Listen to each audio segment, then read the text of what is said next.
taken the liberty of asking the ambassador to come over here. We both felt that a friendly conference would settle everything peacefully. He'll be here any moment. Mrs. Teasdale, you did a noble deed. I'd be unworthy of the high trust that's been placed in me if I didn't do everything within my power to keep our beloved Fredonia at peace with the world. I'll be only too happy to meet Ambassador Trentino and offer him on behalf of my country the right hand of good fellowship. And I feel sure that he will accept this gesture in the spirit in which it is offered. And suppose he doesn't? A fine thing that'll be. I hold out my hand and he refuses to accept it. That'll add a lot to my prestige, won't it? Me, the head of a country, snubbed by a foreign ambassador. Who does he think he is, that he can come here and make a sap out of me in front of all my people? Think of it. I hold out my hand, and that hyena refuses to accept it. Why, the cheap, ball-flushing swine, he'll never get away with it, I tell you. He'll never get away with it. Please. So, you refuse to shake hands with me, eh? Oh! Mrs. Teasdale, this is the last straw. There's no turning back now. This means war.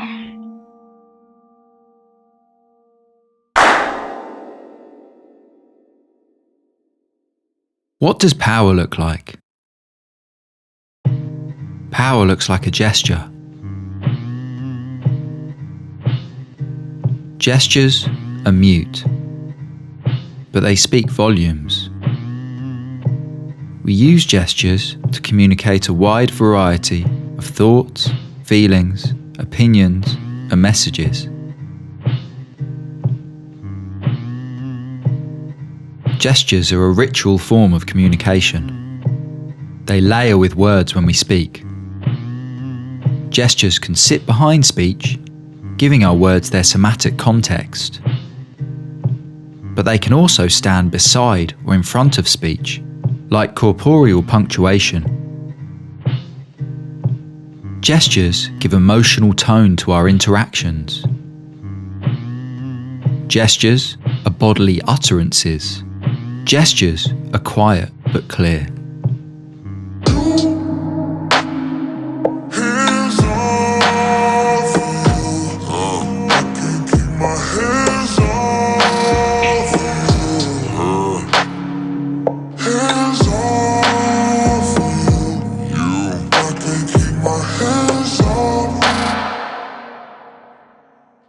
Handshakes. A handshake is a gesture. A handshake is a gestural interaction between two people. A handshake equalizes things just for a moment. Symmetry. Mirroring. Proximity. Acknowledgement. A handshake is a temporary moment of equality. Hands reach out from their hierarchy. One hand recognizes the other. When the hands return to their owners, hierarchy returns. Put your hand in the hand of the man. The illocutionary and the perlocutionary. The force and the meaning. The illocutionary is the force contained within the handshake. The perlocutionary is the meaning of the handshake in the world as it is. Some handshakes bring the perlocutionary to bear on the illocutionary. Some handshakes bring the meaning of the world as it is to bear down on the gestural force of the handshake. Some handshakes show us who is who and what is what. Some handshakes look like a power grab. It's a hard hand to hold that is looking for control. A violent jerking. The handshake of an insecure leader. To shake hands, we have to be close, but proximity requires a certain distance. We are not they, and the ability to shake hands is founded on this distinction. We cannot shake hands with ourselves. Some handshakes want to pull us in ever nearer. Some handshakes want to close the gap that makes closeness possible. If distance collapses, so does proximity. We cannot reach out to meet one another if we are standing in the same spot. If we are pulled too close, we recoil. We flinch. We reject. We retract. If we recoil, we turn away from the face of the other. We can no longer be summoned. Symmetry is not sameness. We cannot shake hands with ourselves. Keep your hands on. Keep your hands on. Keep your hands on. Keep your hands. Submission. The handshake of a cult. A handshake takes place on an equal plane. Hands align to meet in the middle. Some handshakes impose a vertical relation on the position of the hands.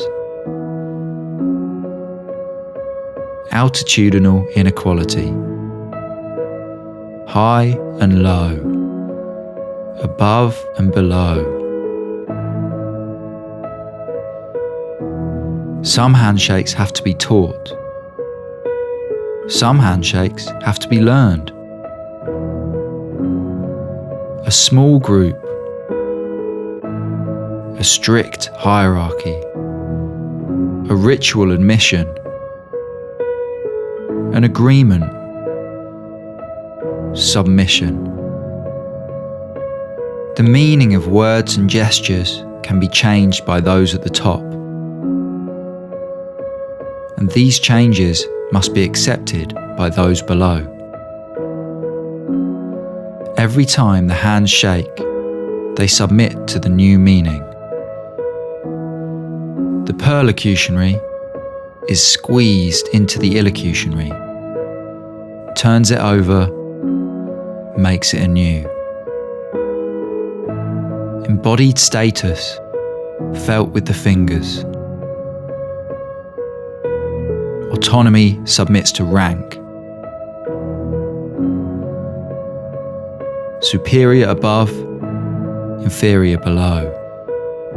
Active, passive. Imperative, homogeneous. Domination, submission. Master, slave.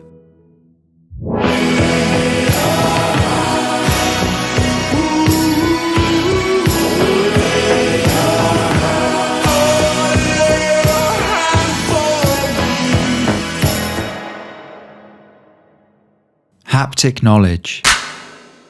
Knowledge held in the hands. How do we speak about handshakes? How do we speak about what handshakes know? Descriptive language does performative work. Handshakes can be weak, strong, firm, floppy, wet, short, long, or jerky. These words do more than they say. They suggest a microphysics of power, an effective theory of relative status. Our contempt, our reverence, our resentment, our disgust, our respect, our awkwardness, our joy, our embarrassment, our relief, our anger, our humiliation.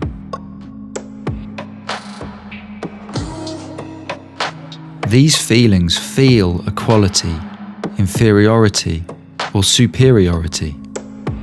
These feelings feel power. These feelings are not felt nor held in the hands, but they come through and around the handshake.